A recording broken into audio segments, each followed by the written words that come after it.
பங்குச் சந்தையில் முதலீடு செய்தால் அதிக லாபம் ஈட்டித் தருவதாக கூறி 1 கோடி ரூபாய்க்கு மேல் மோசடி செய்த கேடி தம்பதியை போலீசார் அதிரடியாக கைது செய்துள்ளனர்.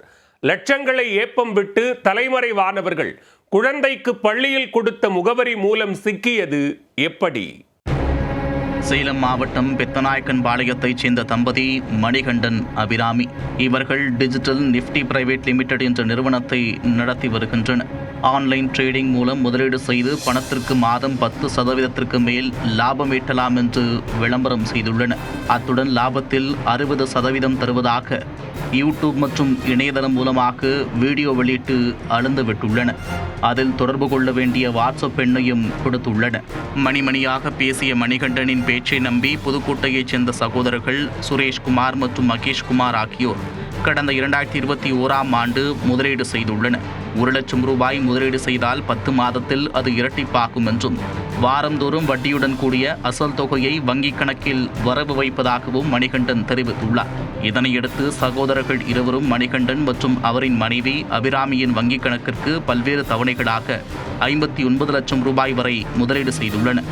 மேலும் சுரேஷ், மகேஷும் தனது உறவினர்கள், நண்பர்கள் என 23 பேர் மூலம் மொத்தம் 1 கோடியே 22 லட்சம் ரூபாய் வரை முதலீடு செய்துள்ளனர். முதலீட்டாளர்களை நம்ப வைக்கும் வகையில் மணிகண்டன் ஆன்லைனில் ட்ரேடிங் செய்வதை யூடியூபில் ஆன்லைன் ஸ்ட்ரீம் செய்து அதை அனைவருக்கும் லிங்காக அனுப்பியுள்ளார். சுரேஷ்குமார், மகேஷ்குமார் முதலீடு செய்த 59 லட்சம் ரூபாயில் 4,40,000 ரூபாய் மட்டும் திரும்பி வந்துள்ளது. இதனையடுத்து முதலீடுக்கான லாபம் வருவது நின்று போனதால் கடந்த 2022ஆம் ஆண்டு மணிகண்டனை அணுகி கேட்டுள்ளனர். அதற்கு தனது வங்கிக் கணக்கு முடக்கப்பட்டுள்ளதாகவும் அது சரியான பிறகு அனைத்து தொகையும் கொடுத்து விடுவதாகவும் கூறியுள்ளார். ஆனால் தொடர்ந்து அவர் தட்டி கழித்ததால் தாங்கள் ஏமாற்றப்பட்டதை உணர்ந்த சகோதரர்கள் கடந்த டிசம்பர் மாதம் புதுக்கோட்டை மாவட்ட குற்றப்பிரிவு காவல் நிலையத்தில் புகார் அளித்துள்ளனர். இதுகுறித்து வழக்கு பதிவு செய்த போலீசார் விசாரணையை தீவிரப்படுத்தியுள்ளனர். விசாரணையில் மணிகண்டன் மீது குஜராத் மாநிலம் ராஜ்கோட்டில் சைபர் கிரைம் போலீசார் வழக்கு பதிவு செய்தது தெரியவந்தது. அத்துடன் சேலம் மாவட்டத்தில் மோசடி வழக்கில் கைதாகி பின்னர் ஜாமீனில் வெளியே வந்ததும் அம்பலமானது. பல்வேறு மாவட்டங்களில் மணிகண்டன் மோசடியில் ஈடுபட்டதும் தெரிய வந்துள்ளது.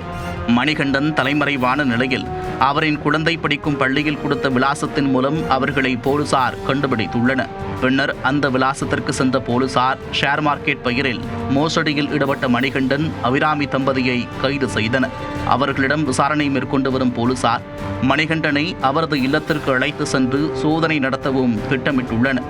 ஷேர் மார்க்கெட் பெயரில் 20க்கும் மேற்பட்டோரிடம் 1 கோடியே 20 லட்சம் ரூபாய்க்கு மேல் மோசடி செய்தது புதுக்கோட்டையில் பரபரப்பை ஏற்படுத்தியுள்ளது.